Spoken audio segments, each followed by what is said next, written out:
اللهم اجعل صلواتك ورحمتك وبركاتك على سيد المرسلين وإمام المتقين وخاتم النبيين محمد عبدك ورسولك إمام الخير وقائد الخير ورسول الرحمة اللهم ابعثه مقاما محمودا يغبطه به الأولون والآخرون. أعوذ بالله من الشيطان الرجيم. بسم الله الرحمن الرحيم. ربكم أعلم بما في نفوسكم إن تكونوا صالحين فإنه كان للأوابين غفورا. صدق الله مولانا العظيم وصدق رسوله النبي الكريم ونحن على ذلك من الشاهدين والشاكرين والحمد لله رب العالمين.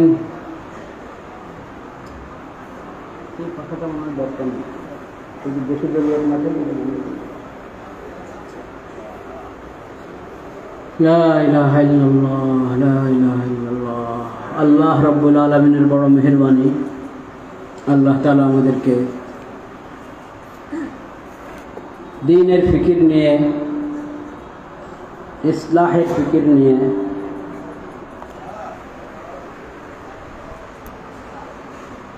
এক নেক মজলিসে, নেক মাহৌলে জমা হওয়ার তৌফিক নসিব করেছেন, আলহামদুলিল্লাহ।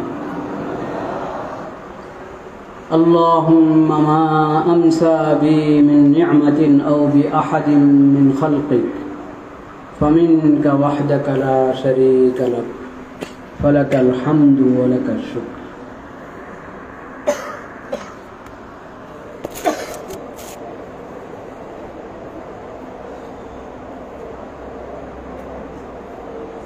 সূরাতুল ইসরা এর একটি আয়াত তেলাওয়াত করেছি।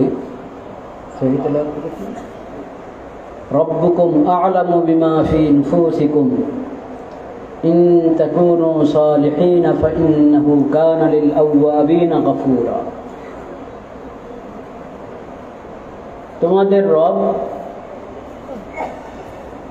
তোমাদের কার দিলে কি আছে খুব জানেন, খুব ভালো জানেন। ইন তাকুনু সালিহিন, যদি তোমরা সালেহ হয়ে যাও তো আল্লাহ তাআলা তো তওবাকারীদেরকে, যারা আল্লাহর দিকে রুজু করে, তাদেরকে ক্ষমা করতেই থাকে। তোমাদেরকে আল্লাহ ক্ষমা করে দেবে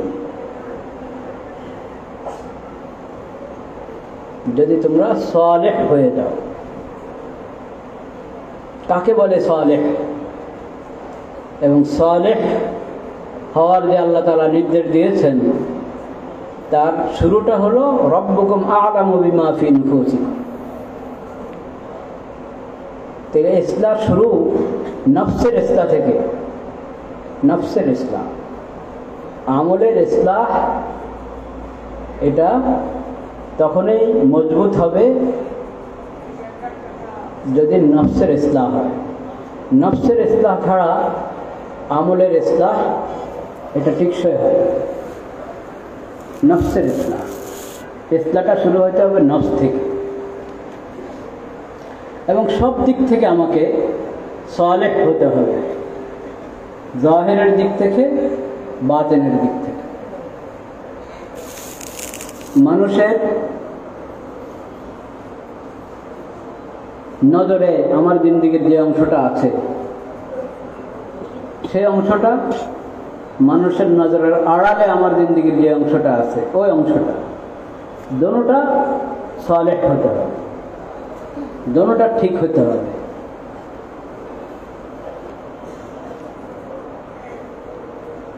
এবং এটা আকীদা থেকে নিয়ে একবারে আদব পর্যন্ত, মুস্তাহাব পর্যায়ের আদব পর্যন্ত সব কিছুর ইসলাহ হতে হবে।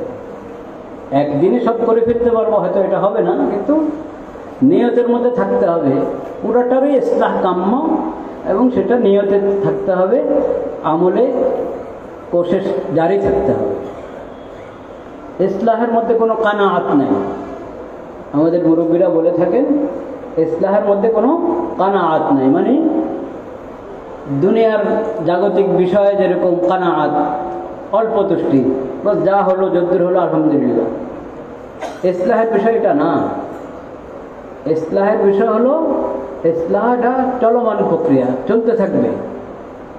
এখানে এক জায়গায় গিয়ে থেমে যাওয়া যে বাস আমার ইসলাহ হয়ে গেছে, এই ফয়সালা করা যে আমার ইসলাহ হয়ে গেছে, শুকর আলহামদুলিল্লাহ, যদ্দুর হয়েছে ওটার উপরে শুকর আলহামদুলিল্লাহ।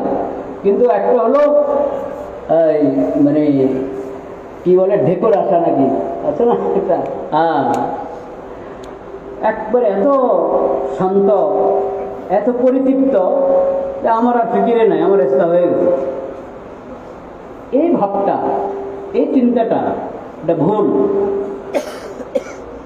এমন চিন্তা মাথায় আসা এর মনে হলো আমার ইসলাম আসলে অনেক বাকি, আমার ইসলাম অনেক বাকি। আকিদা থেকে নিয়ে আদাব পর্যন্ত, ইবাদতের ময়দানে, লেনদেনের ময়দানে, মুআশারাত মানে চাল চলন, উঠা বসা, আচরণ উচ্চারণ, এবং প্রত্যেক শ্রেণীর মানুষের কার সাথে কেমন ব্যবহার হবে, ওস্তাদের ব্যবহার শাগরিদের সাথে, শাগরিদের ব্যবহার ওস্তাদের সাথে, ঘরে গেলে ঘরের বড়দের ব্যবহার ছোটদের সাথে, ছোটদের ব্যবহার বড়দের সাথে, সব জায়গায়। দোকানে গেলাম, তাহলে দোকানদারের সাথে আমার আচরণ কী হবে, দোকানদারের আচরণ কী হবে গ্রাহকের সাথে। আমি যেখানে যাই, ইনসানের জিন্দেগি একা সময় খুব কম কাটে। 5 ওয়াক্ত নামাজ আমাকে মসজিদে পড়ার জন্য, জামাতে পড়ার জন্য মসজিদে আসতেই হবে। ইনসানের জিন্দেগি এটা খালওয়াতের জিন্দেগি না। ইনসানের জিন্দেগির মধ্যে বেশিরভাগ সময় কাটে জালওয়াতের মধ্যে, জনতার মাঝে, তা একবারে জনতার ঢলের মাঝে হোক, আর চাই অল্প কিছু মানুষের সঙ্গে হোক, কিন্তু একা জিন্দেগি মানুষের খুব কম কাটে। যখন একা, আমার জিন্দেগি যখন একা, তখন কি আমি একা? হ্যাঁ, একা না।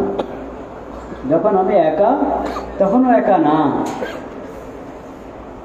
আর যখন 10 জনের সাথে আসি, তখন 11 নম্বর সত্তা আছেন।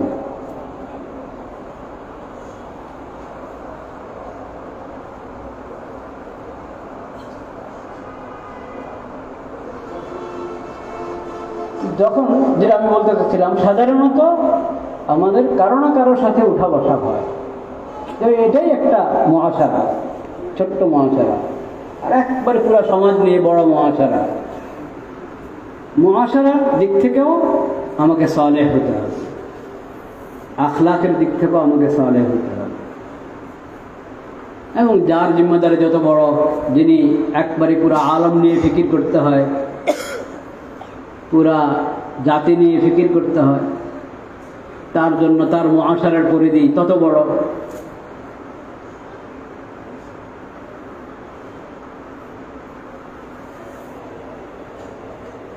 তা আমাদের আকাবের যেটা বলেন কোরআন সুন্নাহর আলোকে, সেটা হলো ইসলাহ কোনো এক অধ্যায়ের সঙ্গে ইসলাহকে খাস করা যাবে না। নামাজ ঠিক হলে বাকিটা সমস্যা নেই, ইবাদত ঠিক হলে বাকিটা সমস্যা নেই, আকীদা ঠিক হলে বাকিটা সমস্যা নেই, এমন কথা এটা কোরআন সুন্নাহর কথা না। উদখুলু ফিস সিলমি কাফা, শুরুটা কি? ইয়া আইয়ুহাল্লাযীনা আমানু উদখুলু ফিস সিলমি কাফা, মুকাম্মাল ইসলাম, পূর্ণ ইসলামের মধ্যে প্রবেশ করো, পূর্ণ ইসলামকে গ্রহণ করো, পূর্ণ শরীয়তকে গ্রহণ করো। তো এটার মধ্যে দিন দুনিয়ার সব বিষয় আছে, এবং আকীদা থেকে নিয়ে আদাব পর্যন্ত সব কিছু আছে। ওই সব কিছুর ইসলাহ আমাকে ধীরে ধীরে করতে হবে। রব্বুকুম আ'লামু বিমা ফি নুফুসিকুম ইন তাকুনু সালিহিন ফাইন্নাহু কানা লিল আওয়াবিন গফুরা। আকীদা, আকীদা যদি ঠিক না হয় তাহলে তো কিছুই ঠিক নেই। আকীদা ঠিক হইতে হবে। আকীদার ব্যাপারে পড়াশোনা বাড়াতে হবে। আকীদার ব্যাপারে নিজের আসাদেদা কেরামের কাছ থেকে বুঝে নেওয়া, শিখে নেওয়া তালেবে ইলমদের এটা খেয়াল করা খুব জরুরি। কোনো শায়েখের হাতে, মানে হকপন্থী শরীয়ত অনুসারী সুন্নত অনুসারী কোনো শায়েখের হাতে যদি আমি হাত দিয়ে থাকি, তো ওনার থেকে অধিকার নেওয়ার আগে আকীদার সবক নিতে হবে। ও শায়েখের যদি আকীদার খবর না থাকে, ও শায়েখকে আগে আকীদার সবক করতে হবে।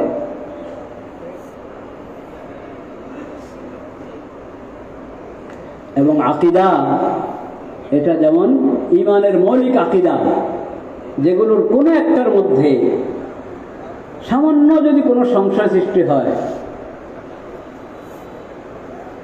তাহলে ঈমান শেষ। ওই মৌলিক আকীদাগুলো যেমন আমাকে শিখতে হবে মজবুতির সাথে, ঠিক এরকম আহলুস সুন্নাহ ওয়াল জামাতের মাসলাক বিষয়ক যত মৌলনীতি আছে, আহলুস সুন্নাহ ওয়াল জামাতের মত ও পথ এর যত মৌলনীতি আছে, ওগুলো ভালোভাবে আমাকে আত্মস্থ করতে হবে, যাতে আমার ঈমানের মধ্যে কোনো দুর্বলতা না আসে এবং আহলে সুন্নাত ওয়াল জামাতের মাসলাক থেকে যাতে আমি, আল্লাহ না করুন এমন না হয় যে সরে যাচ্ছি, আমার খবর নেই। এটা খুব জরুরি। আকীদার ইলম ভালোভাবে যদি শিখা না হয় তাহলে ফিতনায় পড়তে হবে। এই যে ফরজ ইলম, ফরজ ইলম তো সবাইকে শিখতে হবে, একবারই সবাইকে, কাউ এটা থেকে বাইরে নাই। তালাবুল ইলমি ফরিদাতুন আলা কুল্লি মুসলিম। এই যে ইলম তলব করা নবী করিম সাল্লাল্লাহু আলাইহি ওয়াসাল্লাম বলেছেন সব মুসলমানের জন্য ফরজ, পুরুষ হোক মহিলা হোক যে শ্রেণীর মানুষ হোক সবার উপর ফরজ ইলম তলব করা। ওই ইলমটা তো ওই যে ফরজ পরিমাণ ইলম যতটুকু অতটুকু সবাইকে শিখতে হবে। কিন্তু সেটা কি? সেটাকে তো ওযুতে 4 ফরজ, গোসলে ফরজ আর তায়াম্মুমের ফরজ এতটুকুর নাম না। না, ফরজ ইলমের পরিধি অনেক বড়, অনেক বড়। ফরজ ইলমের পরিধি অনেক বড়। প্রত্যেকে যে যতগুলো শোভা আছে দিনের, আকায়েদ, মুআমালাত, ইবাদাত, মুআমালাত, মুআশারাত, আখলাক, সিয়াসিয়াত, প্রত্যেক শোভার মধ্যে ফরজ ইলম আছে। প্রত্যেক শোভার ফরজ ইলম, প্রত্যেক বিভাগে যে পরিমাণ ফরজ ইলম, ওই ফরজ ইলম সবাইকে শিখতে হবে।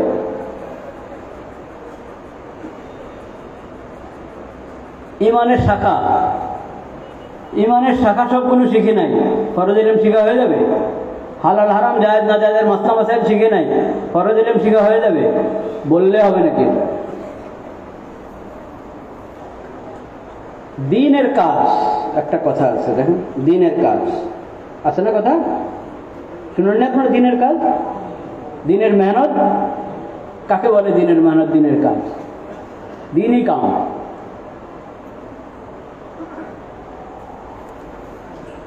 আল্লাহর রাস্তা, ঈমান শিখা, এই যে পরিভাষাগুলো, এগুলো সম্পর্কে ফরজ ইলম আছে, এগুলো সম্পর্কে ফরজ ইলম আছে। দ্বীনের কাজ এবং দ্বীনের মেহনত বিষয়ে শরীয়তের কিছু মৌলিক বিধান আছে। যে দ্বীনের কাজ করতে নামবে, কমপক্ষে দ্বীনের কাজের জিম্মাদার যে হতে চায়, তাকে ওইসব ইলম হাসিল করতে হয়। দ্বীনি মেহনত, দ্বীনি কাজ, এই কথাটা খেয়াল করে শুনি আমরা। দেখেন, এশাআতে ইসলাম আর হেফাজতে ইসলাম দুইটা শব্দ। আমি কোন তনজিমের নাম, হেফাজতে ইসলাম তনজিমের নাম, সেটা ওই তনজিমের নাম হিসেবে বলছি না, শব্দ। এশাআতে ইসলাম, হেফাজতে ইসলাম, ইসলামের এশাআত মানে ইসলাম এবং ইসলামের যত শিক্ষা ওটাকে ছড়িয়ে দেওয়া, এটা হলো, এটার অর্থ কি? আরবি কি? এশাআতে ইসলাম। হেফাজতে ইসলাম, ইসলাম, ইসলাম এবং ইসলামের শরীয়তকে রক্ষা করা, সংরক্ষণ করা। কোনো বিকৃতিকারীর হাতে গিয়ে এটা কোনো ছোট থেকে ছোট বিধানের মধ্যে কোনো ধরনের কোনো পরিবর্তন না আসতে পারে, এই হেফাজত, এটা ইলমিভাবে হেফাজত। আরেকটা তো হলো ইলাউ কালিমাতুল্লাহ, যেই জুরওয়াত সানামুল ইসলাম বলেছেন নবী করিম সাল্লাল্লাহু আলাইহি সাল্লাম, সেই হেফাজত। ওই হেফাজতের ইস্তেতাআত থাকলে সেই হেফাজত করা জরুরি। আর কমপক্ষে ইলমি হেফাজত যেটা, এটা তো একবারই দায়মি ফরজ। ইরশাদে ইসলাম এবং হেফাজতে ইসলাম বিষয়ক শরীয়তে অনেকগুলো কাজ আছে। এগুলো হলো, এগুলোকে বলা হয় দ্বীনের কাজ। যেমন তালিম, এটা ইরশাদে ইসলামের একটা কাজ। তবলিগ ইরশাদে ইসলামের একটা কাজ। তালিম ইরশাদে ইসলামের একটা কাজ। তারবিয়ত তাজকিয়া ইরশাদে ইসলামের কাজ। ওয়াজ তাযকির নসিহত ইরশাদে ইসলামের কাজ। জিহাদ ফি সাবিলিল্লাহ, কিতাল ফি সাবিলিল্লাহ হেফাজতে ইসলামের কাজ। আল জিদাল বিল্লাতি হিয়া আহসান হেফাজতে ইসলামের কাজ। ينفون عنه تحريف الغالين وانتحال المبطلين وتأويل الجاهلين হেফাজত ইসলামের কাজ।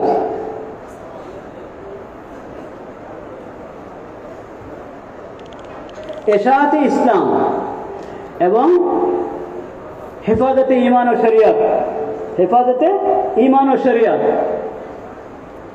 এই দুইটা মৌলিক শাখা। এই দুই শাখার সঙ্গে জড়িত দ্বীনের অনেক কাজ। ওই কাজগুলো কিভাবে করতে হবে, ওই কাজগুলোর কি উসুল এবং কি আদব, এই বিষয়ে ফরজ ইলম আছে।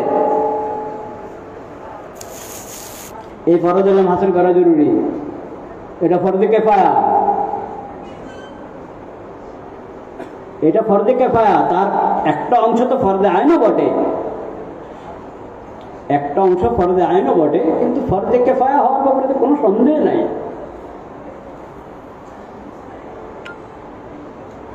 আমি চমকে ওঠার মতো একটা তথ্য আপনাদেরকে দিচ্ছি। ইরশাদে ইসলাম এবং হেফাজতে ঈমান ও শরিয়ত বিষয়ক দ্বীনের যত কাজ, ওই কাজগুলোর ব্যাপারে শরীয়তের উসুল এবং আহকাম এর ব্যাপারে মৌলানা সাদ সাহেব হয়তো জানেন না, নতুবা জেনেও উল্টা বলেন।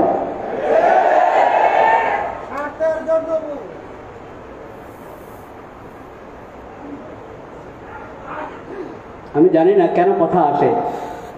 আমি ওই যেহেতু বলছি ইসলাহটা অনেক ব্যাপক বিষয়, ওই জন্য কথাটা এসেছে। ইসলাহ শুধু তাসবিহের নাম না, ইসলাহ শুধু ওজিফা পালনের নাম নয়,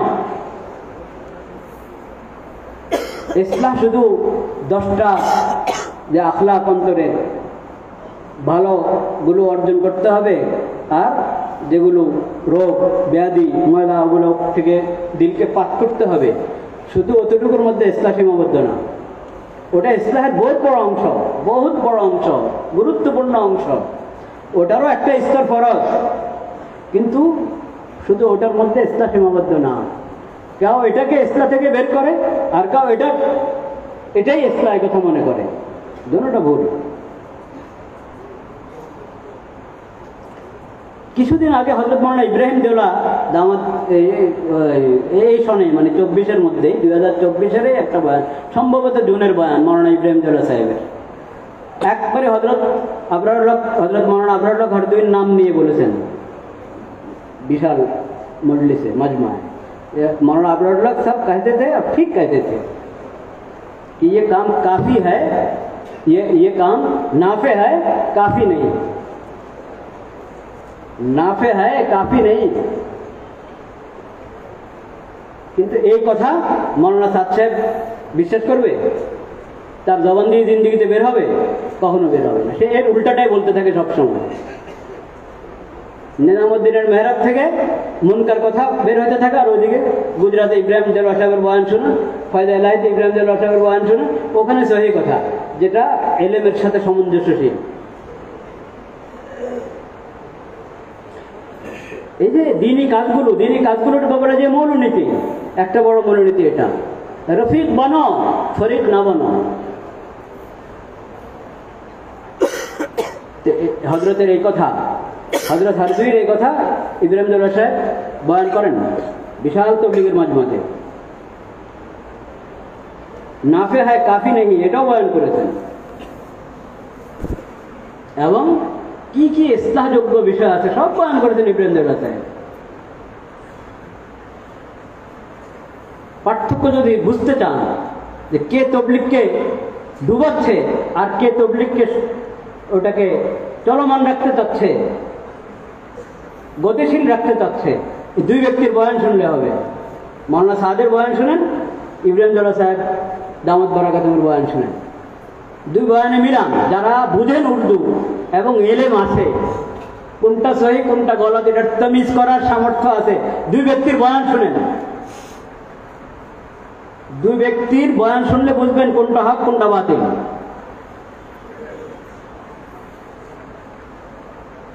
সূরা মূল না ইমারত মূল এটা তো পরের মশলা, আগে তো বয়ানগুলো হক না বাতিল এটা দেখতে হবে।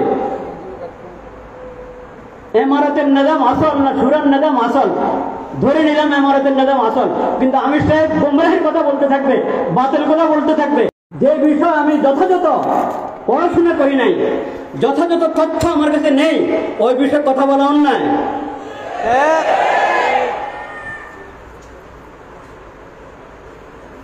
গুমরাহির কথা একজন বলতে থাকবে আর উনি আমির সাহেব ইমারতের নিজামে আছে, এই জন্য ওটা সহিহ হয়ে যাবে, নাউযুবিল্লাহ। নবীদের সমালোচনা করে, সাহাবীর সমালোচনা করে।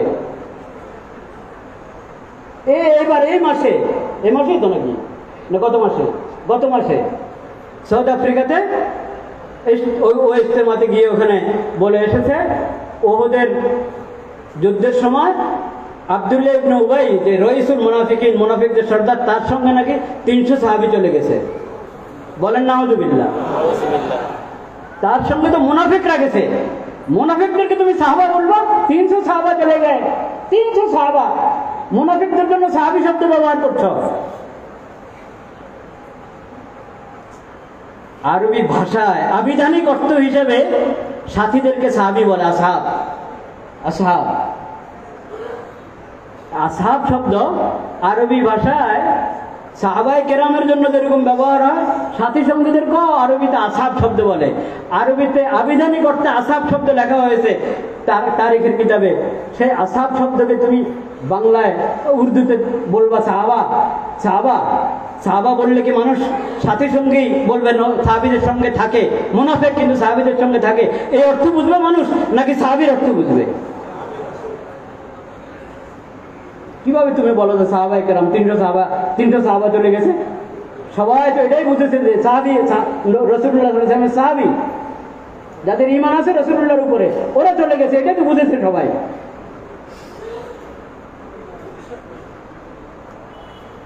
সাহাবায়ে কেরামের সমালোচনা করে, নবীদের সমালোচনা করে। আপনারা এখন এটা মাথায় নিয়ে আছেন যে সূরা নিজাম মূল না ইমারতের নিজাম মূল। 20 বছর পর্যন্ত এই কথা বলেন না কোনোদিন। এনামুল হাসান রহমতুল্লাহ ইন্তেকালের পরে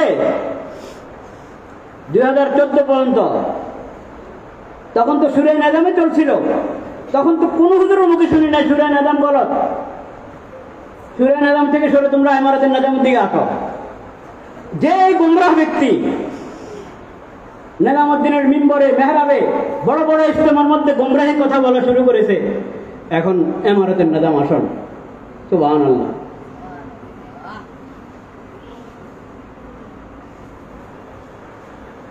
একটা দেশ পরিচালনার মধ্যে ইমারতের নিজাম আসল, এর মানে যে কোনো দ্বীনি তানজিম পরিচালনার মধ্যে ইমারতের নিজামে এরকম মুতাআয়্যান। ওই মাসালা কেন জানতে যাই না আমরা? বিন্নুরি রওনের দারুল ইফতার কি ফতোয়া, দারুল উলুম করাচির কি ফতোয়া, জামিয়া ফারুকের কি ফতোয়া, হিন্দুস্তানের বড় বড় মাদ্রাসার কি ফতোয়া? এটা ফতোয়া যে যে কোনো প্রতিষ্ঠান পরিচালনার ক্ষেত্রে এবং যে কোনো দ্বীনি তানজিম বা দুনিয়াবি তানজিম বা কোনো কোম্পানি পরিচালনার ক্ষেত্রে সব জায়গায় মুতামিম থাকতে হবে, আমির থাকতে হবে, সুরা ভিত্তিক ফায়সাল বদলি বদলি করে যদি ফায়সালে চালায় তো এটা নাজায়েজ হবে, মুনকার হবে, এরকম হতে আছে নাকি কোনো মাদ্রাসায়? এর উল্টা হতেও আছে আমাদের কাছে। একটা হলো রাষ্ট্র পরিচালনা, সেখানের এক নিজাম, ওটাকে যে কোনো প্রতিষ্ঠান, যে কোনো তানজিম, যে কোনো একটা কাজ পরিচালনার মধ্যে যে ওরকম আমির থাকতে হবে, আমির না থাকলে গুনাহ হয়ে যাবে। কাজে একজন যদি সে আমির দাবি করে থাকে তো তারা আমির মনে হয় কাজ করো, এবার সে যত গুমরাহি কথা বলো বলেন নাউযুবিল্লাহ।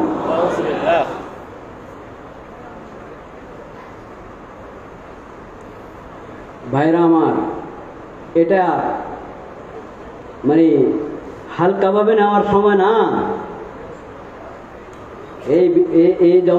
এখন যে হালাত, এই হালাতে আমি আমার বিবেচনা অনুযায়ী আমি একটু বুঝেছি, একটু পড়েছি, আর আমার জেনে যেটা এসেছে আমি বলে ফেললাম, বলে দিলাম, এটা সে সময় না। এরকম করতে গেলে গোমরাহির সমর্থন করা হবে, গোমরাহির সমর্থন করা হবে। আল্লাহ আমাদেরকে হেফাজত করে। তো এখন যখন কথা এসেছে আমি শেষ করে দিই কথাটা, অন্য আলোচনাতে যাচ্ছি। এখন এই যে আকীদার এলেম, আহলে সুন্নাত ওয়াল জামাতের মাসলাক সম্পর্কে যথাযথ এলেম না থাকার কারণে এখন আকীদা পরিপন্থী লোকরা সমাজে সুযোগ পায়। যেরকম ইমানের মৌলিক আকীদাগুলো যথাযথ মজবুত না হওয়ার কারণে যে কোনো কেউ এসে আমাদের সাধারণ মুসলমানদেরকে কেউ কাদিয়ানি বানিয়ে নিয়ে যায়, বকশিবাজার নিয়ে বয়াত করায়। বকশিবাজার নিয়ে বয়াত করানো মানে হলো তার হাতে জাহান্নামের টিকিট দিয়ে দিল।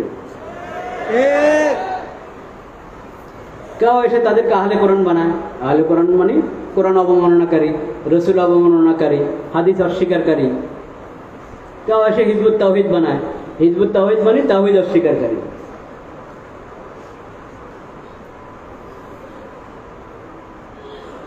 ইসলামের ইমানের মৌলিক আকীদাগুলো যথাযথ এলেমের চর্চা যতদিন ব্যাপক না হবে ততদিন আপনি আমাদের সাধারণ মুসলিম ভাইদের ইমান হেফাজত করতে পারবেন না।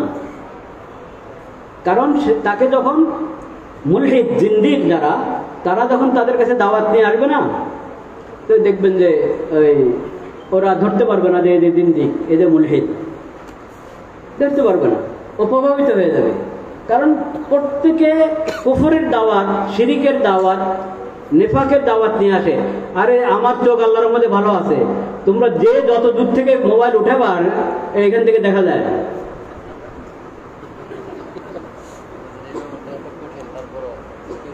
খবরদার খবরদার, লা ইলাহা ইল্লাল্লাহ। আমরা মুতাওয়াজ্জিহ হই। কি বলতে চাচ্ছিলাম? মুলহিদ, এই যে মুলহিদ জিন্দিক কুফরের দাওয়াত নিয়ে এসেছে, টার পায় না। কারণ প্রত্যেক মুলহিদ জিন্দিক কুফর শিরকের দাওয়াত নিয়ে আসে আকর্ষণীয় নামে। যেমন কোরআন অবমাননাকারী আহলে কোরআন নামে আসে, তাওহীদ অস্বীকারী হিজবুত তাওহীদ নামে আসে। এরকম আকর্ষণীয় নাম নিয়ে আসে। এই কাদিয়ানি তারা আহমদিয়া মুসলিম জামাত নামে দাওয়াত দিতে আসে। ভাবটা হলো এরকম, যেরকম বিভিন্ন মুসলমানদের মাঝে বিভিন্ন দল আছে, জামাত আছে, এরকম এটা একটা জামাত। বলেন নাউযুবিল্লাহ। আকর্ষণীয় নাম নিয়ে আসে তারা।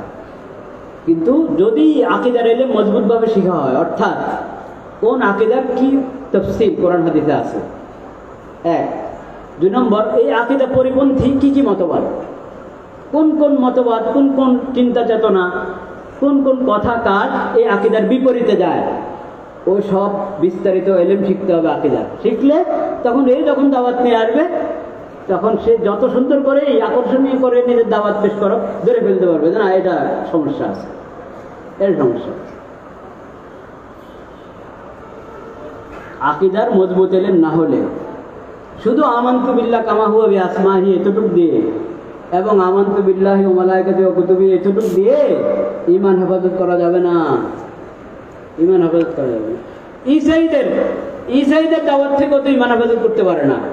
খ্রিস্টান বানিয়ে নিয়ে যাচ্ছে না, রোহিঙ্গা ক্যাম্প থেকে নিয়ে যাচ্ছে না খ্রিস্টান বানিয়ে কিভাবে নেয়, কিভাবে নিচ্ছে?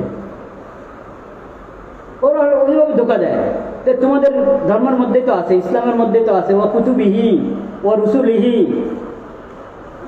হ্যাঁ, ঈসা আলাইহিস সালামের উপরই বানানো, ইনজিলের উপরই বানানো। কিন্তু যে ইনজিলের উপরে আমাদের ইমান, সেটা কি বানানো ইনজিল না আসল ইনজিল? আসল ইনজিল কি ওদের হাতে আছে? নাই। তা আমাদের তো আসল ইনজিলের উপর ইমান, তুমি তো বানানো ইনজিল দিকে নিচ্ছ। আমাদের তো ঈসা আলাইহিস সালামের উপর ইমান, ঈসা আলাইহিস সালাম আল্লাহর নবী। কিন্তু তুমি কি ঈসা আলাইহিস সালামকে নবী মানো না খোদা মানো? তিন খোদার এক খোদা ঈসাই না? খ্রিস্টানরা ঈসা আলাইহিস সালামকে কি নবী মানে না খোদা মানে? তাহলে কি ইমান হলো? যে ইমান দরকার ছিল ঈসা আলাইহিস, সেই ইমান তো তোমার কাছে নাই, কিন্তু ধোঁকা দিচ্ছে মুসলমানদেরকে এসে। এবং ঈসা আলাইহিস সালাম আল্লাহ তাআলা জিন্দা, ইহুদীদের ষড়যন্ত্র থেকে বাঁচিয়ে আল্লাহ তাআলা ঈসা আলাইহিস সালামকে নিয়ে গেছেন। এখনো আসমানে উনি জিন্দা আছেন, কিয়ামতের আগে জমিনে আসবেন তখন ইনজিলের শরীয়ত বাস্তবায়নের জন্য আসবেন না কোরআনের শরীয়ত বাস্তবায়নের জন্য আসবেন? ঈসাই শরীয়ত বাস্তবায়নের জন্য আসবেন না মুহাম্মদ সাল্লাল্লাহু আলাইহি ওয়াসাল্লামের শরীয়ত বাস্তবায়নের জন্য আসবেন? তিনি নবী, কিন্তু আসবেন উম্মত হিসাবে। তিনি নবী, তখনও নবী, কিন্তু নিজেকে নবী হিসাবে পেশ করবেন না, পেশ করবেন রাসূলুল্লাহ সাল্লাল্লাহু আলাইহি ওয়াসাল্লামের উম্মত হিসাবে।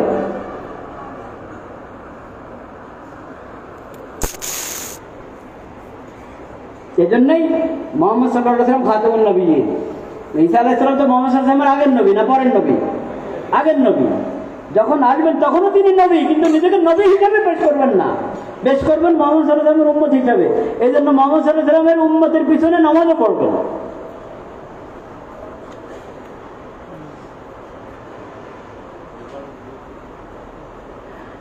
এখন আকীদার ইলম যদি যথাযথ না শিখে, ঈসাই বানিয়ে নিয়ে যাবে, কাদিয়ানীরা কাদিয়া বানিয়ে নিয়ে যাবে, আহলে কোরআন বানাবে, হিজবুত তাওহীদ বানাবে, এরকম আরো যত কুফরি মতবাদ আছে আকর্ষণীয় নামে, ওসব কুফরি মতবাদরা মানুষকে ধোঁকা দিয়ে দিয়ে প্রতারণা করে ঈমান নষ্ট করবে।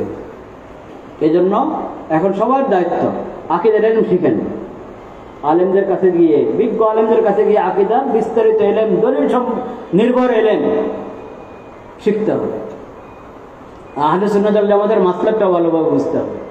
আহলে সুন্নাত ওয়াল জামাতের মতপথ যেটাকে বলছি, আহলে সুন্নাত ওয়াল জামাতের মাসলাক, মাশরাব যাই বলেন, আহলে সুন্নাত ওয়াল জামাতের মতপথ, আহলে সুন্নাতের মতাদর্শ যদি ভালোভাবে না বোঝা হয়, তাহলে যত গোমরা ফেরকা আছে, গোমরা মতবাদ আছে, ওগুলো থেকে ঈমান রক্ষা করা যাবে না। বুঝতে পেরেছেন? তাবলীগের মেহনত বছরকে বছর চলছে। মাওলানা সাদ সাহেবের গোমরাহি যখন স্পষ্ট হওয়া শুরু হলো, সবার সামনে আসা শুরু হলো, আর এটা নিয়ে ওলামায়ে কেরাম কথা বলা শুরু করেছেন, তো তাবলীগী ভাইরা মানতে পারে না কেন? অনেক তাবলীগী ভাই তো মানতে পারেনি, তাই না? সাতপন্থী যারা, তারা কি মানতে পেরেছে? এখনই কি পারছে? আল্লাহ তাদেরকে হেদায়েত দান করেন। এবং সূরা নিজামের সাথেও যারা আছেন, তারাও বিষয়গুলো ভালোভাবে বুঝতে হবে, যাতে কারো ধোঁকাতে পরে সমস্যা না হয়। তারাও ভালোভাবে বুঝতে হবে, বিষয়গুলো বিস্তারিতভাবে বুঝতে হবে। সাতপন্থীরা তো গোড়াতেই ফেল। ওরা ওলামায়ে কেরাম যে আপত্তি করেছেন সাদ সাহেবের বিভিন্ন গুমরাহির কথার উপর, এটা তারা মেনে নিতে পারে নাই। কেউ তো হঠকারিতার কারণে পারে নাই, কিন্তু অনেকে জাহালাতের কারণে পারে নাই, বুঝেই না আহলে সুন্নাত ওয়াল জামাতের মাসলাক কি জিনিস। আহলে সুন্নাত ওয়াল জামাতের মাসলাক সম্পর্কে ধারণাই নাই, এজন্য বুঝে না যে কই সাদ সাহেব কি দোষ করলো। কত এই সাধারণ সাতপন্থী আমরা তো নিজামুদ্দিন ঘুরে আছি, কোনো সমস্যা তো দেখি না। সুবহানাল্লাহ। সমস্যা আপনি দেখবেন? রোগী দেখবে? হ্যাঁ, রোগী বুঝবে সমস্যা না ডাক্তার বুঝবে?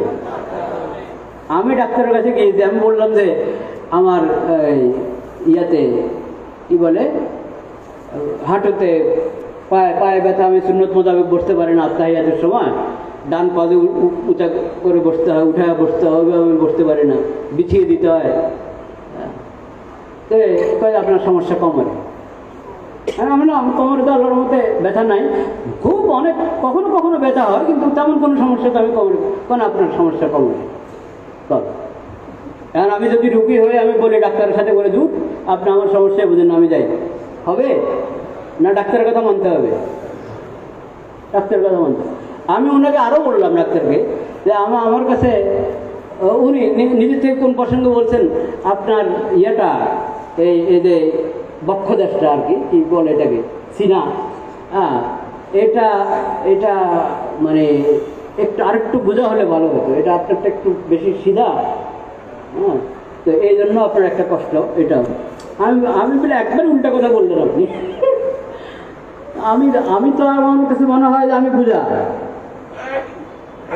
আমি কতক্ষণ বসে থাকলে আমি নিজেকে সোজা করার চেষ্টা করি না, যখন বসি না নামাজের পরে বসে থাকলে তো কতক্ষণ বসে থাকলে আমার কাছে অস্বস্তি লাগে, তো আমি একটু সোজা হওয়ার চেষ্টা করি যে কিরে, কিন্তু উনি বললেন যে না আপনি সোজা, আপনার পিঠ এই বুক এগুলো সোজা, এগুলো আরেকটু বাঁক থাকলে ভালো হবে।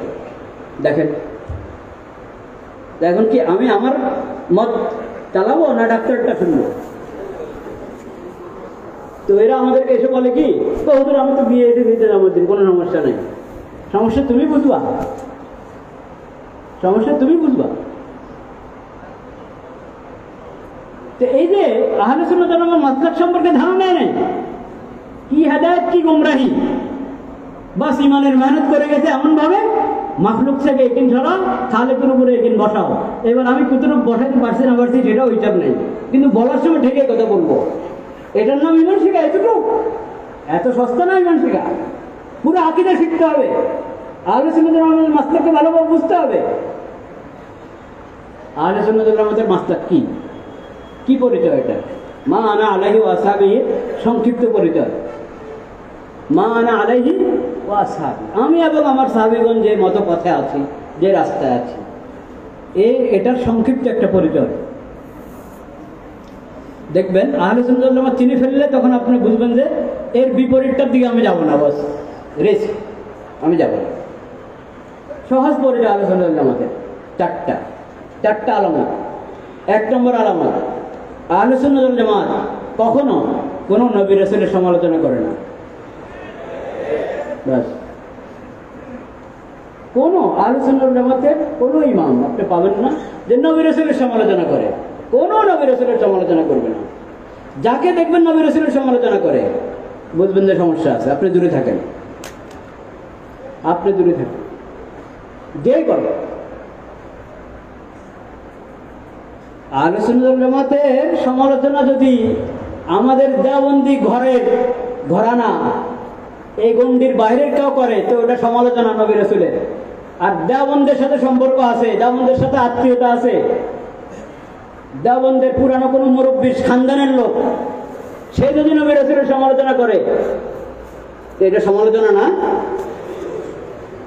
নিজের লোক হলে মাফ। এটাই তো নীতি বানাচ্ছে এখন, তো এটাই নীতি বানানো হচ্ছে। ইলিয়াস রহমতুল্লাহ আমাদের মুরব্বী, ইলিয়াস রহমতুল্লাহ আমাদের মুরব্বী, কাজেই ওনার ছেলে ইউসুফ সাহেবের ছেলে হারুন সাহেবের ছেলে সাদ সাহেব এখন নবী রাসূলের যত সমালোচনা করুক, সুলাইমান আলাইহিস সালামের সমালোচনা করুক, ইউসুফ আলাইহিস সালামের সমালোচনা করুক, মুসা আলাইহিস সালামের সমালোচনা করুক,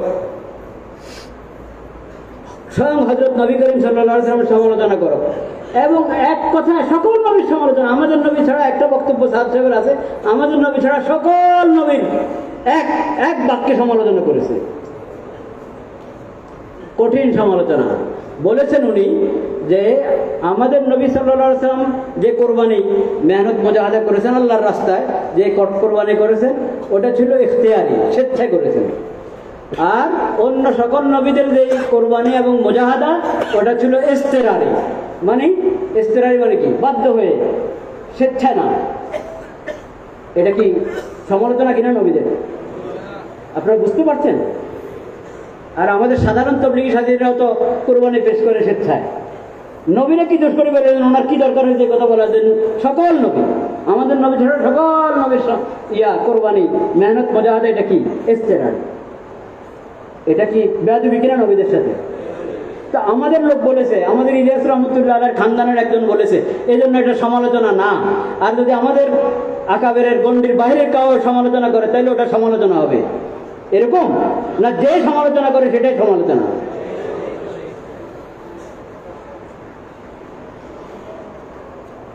নবী রাসূলের সমালোচনা আহলে সুন্নাত ওয়াল জামাত করে না।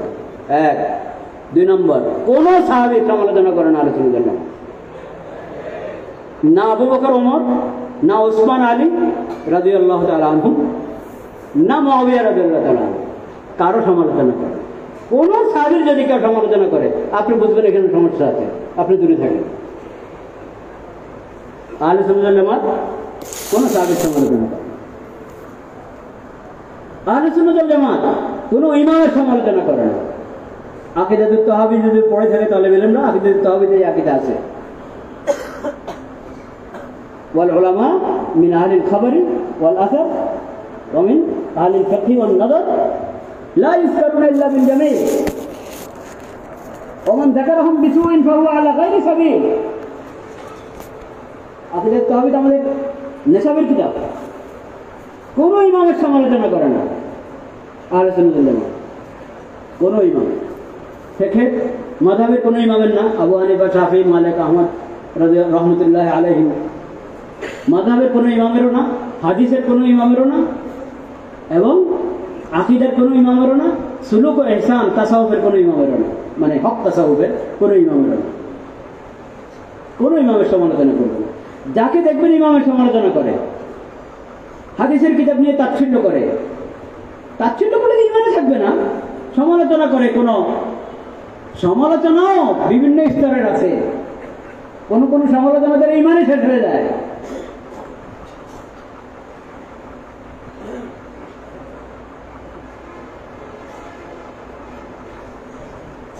লা ইলাহা ইল্লাল্লাহ, কোন ইমামের সমালোচনা করে না। হাদিসের কোন ইমামেরও না, মাযহাবের কোন ইমামেরও না। আকীদার কোন আবুল হাসান আশআরীর সমালোচনা করবে না, আবু মনসুর মাতুরিদির সমালোচনা করবে না। যদি দেখেন আবুল হাসান আশআরীর সমালোচনা করছে, আবু মনসুর মাতুরিদির সমালোচনা করছে, আপনি দূরে থাকবেন, সমস্যা আছে। আশায়রা মাতুরিদিয়া বলে গালি দিচ্ছে, ওর সমস্যা আছে, ওর নিজের আকীদা খবর নিতে হবে তাকে। আবু জাফর তাহাবী একজন আকীদার ইমাম, আবু জাফর তাহাবী কে পছন্দ করছে, আবু মনসুর মাতুরিদিকে আর আবুল হাসান আশআরীকে পছন্দ করছে না, এর মধ্যে সমস্যা আছে। আবু জাফর তাহাবী আর আবু মনসুর মাতুরিদির আকীদার মধ্যে একটু ফরক নেই। আবুল হাসান আশআরী, আবু মনসুর মাতুরিদি, আবু জাফর তাহাবী তিনজনের আকীদা এক, কিন্তু পড়ালেখা না করলে, পড়াশোনা না করলে, এক দুই কিতাব পড়লো, এক দুই হুজুরের কিতাব পড়লো আর নাচানাচি শুরু করলো। আহলে সুন্নাত ওয়াল জামাত কোন ইমামের সমালোচনা করে না। ইমাম তো ইমাম, রাহবার, সরবরা, তাদের সমালোচনা কেন করে? কটা পরিচয় হলো? তিনটা। 4 নম্বর পরিচয়, আহলে সুন্নাত ওয়াল জামাত আলেম সমাজের অবজ্ঞা করে না। আলেম সমাজ, ওলামায়ে কেরাম আলেম সমাজের কি করে না? অবজ্ঞা করে না। যাকে দেখবেন আলেম সমাজ, পুরা ওলামা গোষ্ঠী আলেম সমাজের অবজ্ঞা করছে, আলেমরা কি বুঝে? আলেমরা এটা কি বুঝবে? হ্যাঁ, একজন দেখতে বলতে হবে তাবলীগ হেফাজত এটা আলেমদের কাজ নাকি? সুবহানাল্লাহিল আযীম। নবী সাল্লাল্লাহু আলাইহি ওয়াসাল্লাম দিয়ে গেছেন আলেমদেরকে এই কাজ। খালি তাবলীগ না, তালিম, তাবলীগ, তারবিয়ত, দাওয়াত, যত দিনের কাজ আছে ও সব কাজগুলার অভিভাবক আলেমদেরকে কে বানিয়েছেন? নবী করিম। এরা বলে আলেমরা কি তাবলীগের হেফাজত করতে আসবে, এটা কি ওনাদের কাজ নাকি? সুবহানাল্লাহিল আযীম। আলেমদের কাজ না তো জাহেলদের কাজ।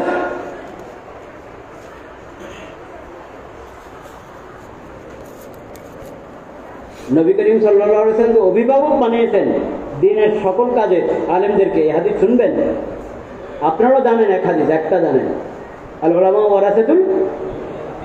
কিন্তু আমি একবারে আরো স্পষ্ট, আরো সুনির্দিষ্ট হাদিস বলছি। ইয়াহমিলু হাযাল ইলমা মিন কুল্লি খালাফিন উদুলু ইয়ানফুনা আনহু তাহরিফাল গালিব ওয়া ইনতিহালাল মুবতিলিন ওয়া তা'ওয়িলাল জাহিলিন। নবী করিম সাল্লাল্লাহু আলাইহি ওয়াসাল্লাম দায়িত্ব দিয়ে গেছেন ওলামায়ে কেরামকে, অভিভাবক বানিয়ে গিয়েছেন যে এদের কাজ হলো যত বাড়াবাড়ি করানোওয়ালা আছে তার বিকৃতিগুলো ওরা সংশোধন করে দিবে। যত বাতিলপন্থী কিন্তু দাবি করে সে নাকি হক, বাতিল হয়ে গোমরা হয়ে দাবি করে সে হকের উপরে। তারা যে এই মিথ্যা দাবি করছে, হকের উপরে হওয়ার মিথ্যা দাবি করছে, এই দাবিকে খণ্ডন করে মানুষকে প্রতারণা থেকে রক্ষা করবে ওলামায়ে কেরাম। ওয়া তা'বিলাল জাহিল, জাহিল হয়েও দ্বীনের বিভিন্ন কথার বিভিন্ন ব্যাখ্যা দেয়, কোরআনের বিভিন্ন ব্যাখ্যা দেয়, হাদিসের ব্যাখ্যা দেয়, শরীয়তের আহকাম, শরীয়তের পরিভাষার গলত ব্যাখ্যা দেয়। এই জাহিলদের যত অপব্যাখ্যা আছে এগুলো খণ্ডন করবে, চিহ্নিত করে দিবে এবং সঠিকটা উপস্থাপন করবে উম্মতের সামনে কে? উলামায়ে কেরাম। ইয়াহমিলু হাযাল ইলমা মিন কুল্লি খালাফিন উদুলুহু ينفون عنه تحريف الغالين وانتحال المبتلين وتأويل الجاهلين। এটাই উলামায়ে কেরামের দোষ। এটাই কি যে দায়িত্ব দিয়ে গেছেন নবী করিম সাল্লাল্লাহু আলাইহি ওয়াসাল্লাম আলেমদেরকে, সেই দায়িত্ব যখন উলামায়ে কেরাম করেন, পালন করেন, তখন উলামায়ে কেরামের উপরে নারাজ হয়ে যায়, নারাজ হয়ে যায়। আহলে বেদাত উলামায়ে কেরামের উপরে নারাজ, ইফরাত ওলারাও নারাজ, তাফরিত ওলারাও কি নারাজ। এখন আমাদের নিজেদের মানুষ তবলিগি ভাইরাও কি, তবলিগি ভাইদের এক অংশ, ছোট্ট অংশ আর বড় অংশ, এটা তো দাবদার দাবি, হ্যাঁ, ওনারা নারাজ আলেমদের উপরে। তো অন্যরা তো নারাজ, ওরা আগে থেকে নারাজ ছিল। তোমরা তো সবসময় ইলম জিকির, হ্যাঁ, ইকরামুল উলামা নাকি, ইকরামুল মুসলিমিন, আলেমদের সম্মান, আর কি বড়দের তাজিম আর ছোটদের ইসলাম। আলেমদেরটা কি তাজিম বলে না সম্মান বলে? তাজিম। ওলামায়ে কেরামের তাজিম, বড়দের সম্মান, ছোটদের ইসলাম। ইকরামুল মুসলিমিনের ওয়াজ সবসময় করে। এখন ওলামায়ে কেরামের তাজিম কি? হ্যাঁ, ওলামা হযরত বলা তাজিম। ওলামায়ে কেরামের তাজিম হলো, ওলামায়ে কেরামের সবচেয়ে বড় তাজিম হলো ওলামায়ে কেরাম যখন তোমাকে কোরআন সুন্নাহ ইসলামী শরীয়তের আলোকে দ্বীনি কোনো বিষয় নির্দেশনা দিবেন, ফতোয়া দিবেন, ওলামায়ে কেরামের নির্দেশনা এবং ফতোয়াকে মেনে নেওয়া, এটা হলো ওলামায়ে কেরামের সবচেয়ে বড় তাজিম। আর যদি যখন ওলামায়ে কেরাম তোমাকে সংশোধনীমূলক নির্দেশনা দিবেন তখনই তুমি আলেমদের দুশমন হয়ে যাও, তাহলে এটা আলেমদের তাজিম হলো না অসম্মান করা হলো? তো অসম্মান করার তো তবলিগ নিয়ে চলছে এতদিন পর্যন্ত। ভাইরা আমার, হুঁশিয়ার থাকতে হবে।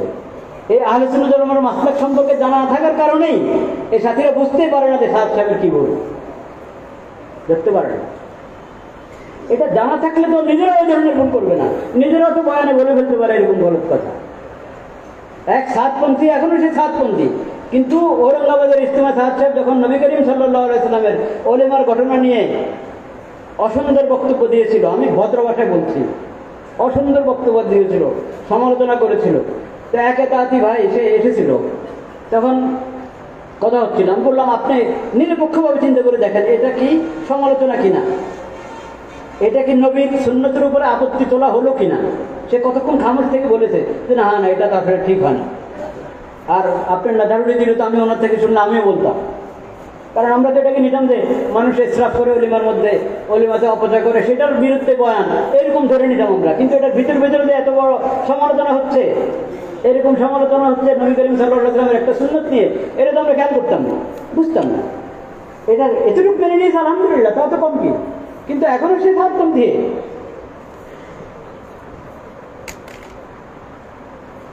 তো ইসলাহ, আপনারা ভাবতে পারেন যে হুজুর ইসলাহি জোড়ে কেন যে আসে, আগের বড় ইসলাহি জোড়ে এসে খালি ঈমান শিখার কথা বলেছে, তাও এমন ঈমান শিখার এমন কথা বলেছে যে কথাগুলো আমরা সাধারণত বলি না।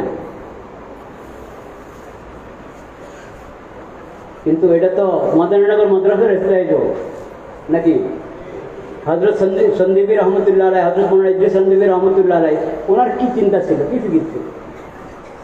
তালিম, তাবলীগ, তাজকিয়া, তিনটা নিয়ে চলো নাকি। হ্যাঁ হ্যাঁ, তো তিনটা নিয়ে চলতে হলে আপনাকে ইন তাকুনু সালিহিন ফাইন্নাহু কানা লিল আওয়াবিনা গফুরা। এখন আখলাকের বিষয়ে ফরজ ইলম আছে, আমরা জানি না, অনেকে জানে না। তাওয়াজু এটা একটা ভালো সিফত, কিন্তু ভালো সিফত মানে কি একবারে অনেক বড় মতাওয়াজে হওয়া, এটা তো মুস্তাহাব, বুঝলাম। কিন্তু ন্যূনতম তাওয়াজু থাকা এটা কি মুস্তাহাব না ফরজ? ফরজ। কিবির অহংকার, এটা থেকে দূরে থাকতে হবে।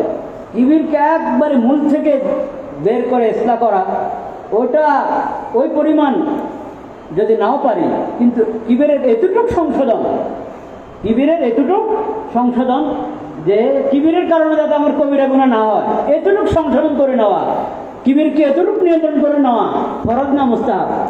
ফরজ। কিবিরের কারণে কি কি কবিরা গুনাহ হয়? কিবিরের কারণে অনেক কবিরা গুনাহ হয়। যত কাফের মুশরিক, মুনাফিক, মুলহিদ, জিন্দিক, এদের সবার মধ্যে কিবির আছে, সবার মধ্যে কিবির আছে। কিবিরের কারণে কুফর, কিবিরের কারণে শিরক, কিবিরের কারণে মুনাফিকি, কিবিরের কারণে ইলহাদ এবং জান্দাক। এই পরিমাণ কিবির এর সংশোধন করা যাতে কোনো কবিরা গুনাহ না হয়, কুফর পর্যায়ের কবিরা গুনাহ না, আর এর নিচের কবিরা গুনাহ না, যাতে না হয়। কি কিবিরের সংজ্ঞা কি দিয়েছেন নবী করিম সাল্লাল্লাহু আলাইহি ওয়াসাল্লাম? কিবির কাকে বলে? হাদিসে আছে তো, গামতুন নাস বাতারুল হক ওয়া গামতুন নাস। নবীজির ইরশাদ, দুটো বাক্য, সুবহানাল্লাহিল আযীম। কিবিরের এর চেয়ে ভালো সংজ্ঞা দুনিয়ার কেউ দিতে পারবে না, কেউ দিতে পারবে না, সম্ভব না। বাতারুল হক, হক এনকার করা, ওয়া গামতুন নাস, মানুষকে তাচ্ছিল্য করা, এটার নাম হলো অহংকার। এটা কি অহংকার? অহংকারের সবচেয়ে ভয়ঙ্কর দুটো প্রকাশ। হক অস্বীকার করে যায়, হক, যেখানে হক বাতিলের দ্বন্দ্ব, এটা সহি এটা গলত, এটা হক এটা বাতিল, এখন হকের দিকে যেতে পারতেছে না। এতদিন নাজামুদ্দিনের সাথে কাজ করেছি, এতদিন সাহেব সাহেবের বয়ান শুনেছি, এতদিন এখান দান ছিলাম, এতদিন এই মহল্লার আমাদের আমির সাহেব আমাকে চিল্লা নিছে, ওনার কারণে আমি নামাজ শুরু করেছি। এত তাআল্লুক, দিন দুনিয়ার কত ধরনের কত তাআল্লুক, সম্পর্ক, এইসব সম্পর্কের কারণে একটা মানতে রাজি না দিয়ে লোক গুমরাহ হইতে পারে। এই লোকের কথা গুমরাহি। দেখেন নবী করিম সাল্লাল্লাহু আলাইহি ওয়াসাল্লাম কিবিরের কি সংজ্ঞা দিয়েছে? অন্য কোনো সম্পর্কের কারণে তুমি হক মেনে নিতে পারছো না, এটাই অহংকার, এটাই অহংকার। আলাম ইয়ানি লিল্লাযীনা আমানু আন তাখশা কুলুবুহুম লিযিকরিল্লাহি ওয়া মা নাযালা মিনাল হক। হকের জন্য যদি তোমার দিল প্রস্তুত না হয়, তাহলে তুমি কি ঈমান শিখলা, কি ইসলাহ করলা নিলে? অহংকারের যদি ইসলাহ হয় তো মানুষ হক মানতে পারে। অহংকারের যদি ইসলাহ হয় তো কেউ কারো তাচ্ছিল্য করে না। এমনকি যাকে আমি দাওয়াত দিচ্ছি হকের দিকে আসা, সে মানছে না, তাকেও তাচ্ছিল্য করবো না আমি, বরং তার জন্য দোয়া করব। তো প্রত্যেকটা খারাপ যে অন্তরের মধ্যে যে ব্যাধি, ময়লা, এটাকে এই পরিমাণ কমপক্ষে পুরো সাফ করার চেষ্টা তো চলবে, কিন্তু এই পরিমাণ পরিষ্কার করে নেওয়া, সাফ করে নেওয়া, যাতে ওই ব্যাধির কারণে আমার কোনো কবিরা গুনাহ না হয়ে যায়। আমার কথায়, আমার আচরণে, আমার চালচলনে, আমার আমলের মধ্যে কোনো কবিরা গুনাহ না হয়ে যায়। কবিরা গুনাহ বলতে গুনাহ না হয়ে যায়, ওই পরিমাণ সংশোধনী নিজের অন্তরে ফরজ। এইটুকু তাওয়াদু যদি, বিনয় যদি না থাকে, যে আমি হক গ্রহণ করতে পারি, আমি মূল্যায়ন করতে পারি আরেক ভাইয়ের, তাহলে এটা তাওয়াদু ফরজ নম্বর হয়ে যাচ্ছে, তাওয়াদুর ফরজ নম্বর হয়ে যাচ্ছে প্রত্যেকটা। এরকম যাই হোক, আর 5 মিনিট আমি বলবো। তা আমি বলছিলাম বারবার দুইটা শব্দ এসেছে, মুলহিদ এবং জিন্দিক। মুলহিদ এবং জিন্দিক শব্দ শুনেন নাই? অনেক ভাই বলবে যে হুজুর এই দুই শব্দ কি বলে? মুলহিদ জিন্দিক মানে কি, ইলহাদ মানে কি, জান্দাকা মানে কি? তালিব ইলমদের জন্য নতুন হতে পারে, যারা নিচের দিকে জামাতের ছাত্ররা হেদায়েত আল্লাহ পড়ে, ওরাও অনেক সময় সমস্ত শব্দ ভালো করে খেয়াল করে না। মুলহিদ কাকে বলে, জিন্দিক কাকে বলে, এই কথা বলে আমি শেষ করছি ইনশাআল্লাহ। দেখেন, আমরা মুসলিম, মুমিন চিনি তো না? চিনি না?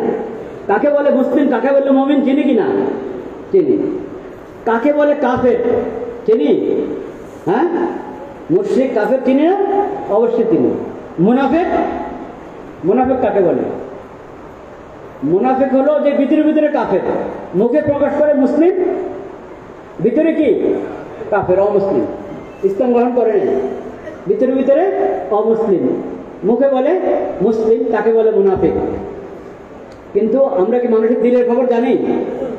এই জন্য কেউ যদি নিজের ভিতরের মুনাফিকি প্রকাশ করে দেয় সেটা ভিন্ন কথা, কিন্তু সে প্রকাশ করছে না, বিভিন্ন আলামতে মনে হয় যেন লোকটা মুনাফিক, বা মুনাফিকের স্বভাব তার মধ্যে আছে, মিথ্যা বলা, গালমন্দ বিতর্কতে জড়াইলেই গালমন্দ শুরু করে, ওয়াদা খেলাফি করা, আছে না মুনাফিকের আলামত। মুনাফিকের এগুলো আলামত, এগুলো মুনাফিক আলামত থাকলে যে সে প্রকৃত মুনাফিক, মানে দিলে তার ইমানই নাই, অমুসলিম, ইসলামের খালি দাবি করে, এই কথা ধারণা করা কিনা ঠিক না। একটা হলো মুনাফিকের আলামত থাকা, আর একটা হলো মুনাফিক হওয়া, দুটো এক কথা না। তার মধ্যে মুনাফিকের আলামত থাকলে সে আলামত দূর করতে হবে, দূর করা ফরজ, কিন্তু শুধু আলামতের কারণে আমরা কাকে মুনাফিক বলবো না। সে নিজের মুনাফিকি যদি মুখে প্রকাশ করে দেয়, আমলে প্রকাশ করে দেয়, তো ভিন্ন কথা। কিন্তু ওই লোক মুনাফিক, আমরা না জানলেও কে জানে? আল্লাহ জানে, যে ভিতরে ভিতরে ইমান আনা নেই কিন্তু মুখে দাবি হলো ইমান এনেছে। নবী করিম সাল্লাল্লাহু আলাইহি ওয়াসাল্লামের জামানায় যারা মুনাফিক ছিল, আল্লাহ ওই মাধ্যমে অনেকের মুনাফিকি সম্পর্কে রাসূলুল্লাহকে জানিয়ে দিয়েছেন। হ্যাঁ, কিন্তু যাদের ব্যাপারে নাম নিয়ে জানান নাই আল্লাহ তাআলা, নিশ্চিতভাবে বলা হতো না, বুঝতে পেরেছেন? কিন্তু আপনি বলবেন যে তাহলে মুনাফিক যদি চিহ্নিত না থাকে তাহলে তো সমস্যা, তাহলে তারা যদি কোনো হাদিস বলে সেই হাদিস আমরা গ্রহণ করে ফেললে আপনি নিশ্চিন্ত থাকেন, আল্লাহর দিন আল্লাহ কি করেছেন? হেফাজত করেছেন। কোন মুনাফিকের বর্ণনা করেছে বা করবে আর একটা হাদিসকে গ্রহণ করবে, এটার কোনো কি নাই, নজির নাই। কেন শুনেন, তার কারণ হলো মুনাফিক এরা কি একবার আকীদাগতভাবে হাকিকি মুনাফিক এই কথা জানা না থাকলো, সব মুনাফিকের মধ্যে মুনাফিকের অভ্যাসগুলো ছিল না? ছিল। হ্যাঁ, সাহাবায়ে কেরাম ছিলেন খাঁটি মুসলমান, তাদের কারোর মধ্যে মুনাফিকের একটা অভ্যাস ছিল না।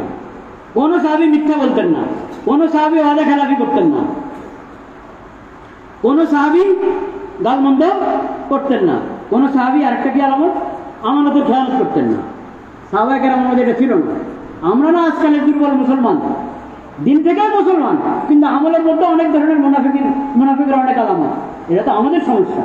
সাহাবায়ে কেরাম মজবুত ঈমানওয়ালা ছিলেন, তাদের কারোর মধ্যে মুনাফিকের কোনো আলামত ছিল না। সেজন্য ওই সময় যার মধ্যে মুনাফিকের আলামত পাওয়া যায় তার কাছে দ্বারাও কেউ যায় না, তার থেকে মাসালা জিজ্ঞেস করার জন্য কেউ যাবে, হাদিস শোনার জন্য কেউ যাবে, দিনের কথা শোনার জন্য যাবে, প্রশ্নে আসে না, সে কাউকে শোনাতে গেলেও কেউ শুনবে না।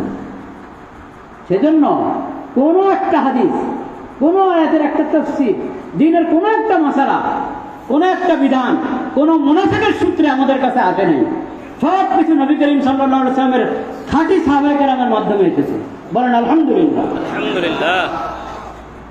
যাই হোক, মুনাফিক হলো যে দিল থেকে কি আনে নাই, ঈমান আনে নাই, মুখে মুসলমান, এ হলো মুনাফিক। এবার শুনেন কাকে বলে মুলহিদ আর জিন্দিক।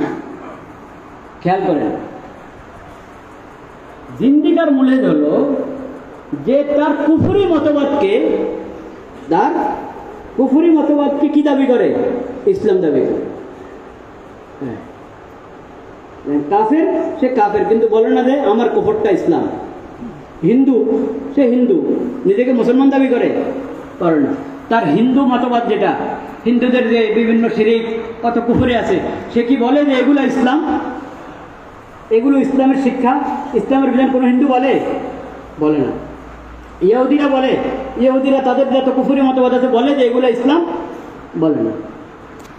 তো কাফের তার কুফরকে ইসলাম কি করে না, দাবি করে না, নিজে মুসলিম দাবি করে না। মুনাফিক তার কুফরকে সে কুফরে মনে করে, কিন্তু নিজের কুফরকে ঢেকে রাখে। কুফরকে কি রাখে? ঢেকে রাখে। আর জিন্দিক হলো যে কুফরি মতবাদ পোষণ করে, কিন্তু প্রতারণার জন্য বলে আমার এই কুফরি না, আমার এই কুফরি ইসলামের শিক্ষা। বলেন নাউযুবিল্লাহ। তাহলে মুলহিদ এবং জিন্দিক যারা, এরা মুনাফিকদের থেকে বেশি ভয়ঙ্কর না? বেশি ভয়ঙ্কর। সাধারণ কাফের থেকে মুনাফিক বেশি ভয়ঙ্কর, ঠিক না ঠিক? ইন্নাল মুনাফিকিনা ফিদ দারকিল আসফালি মিনান নার।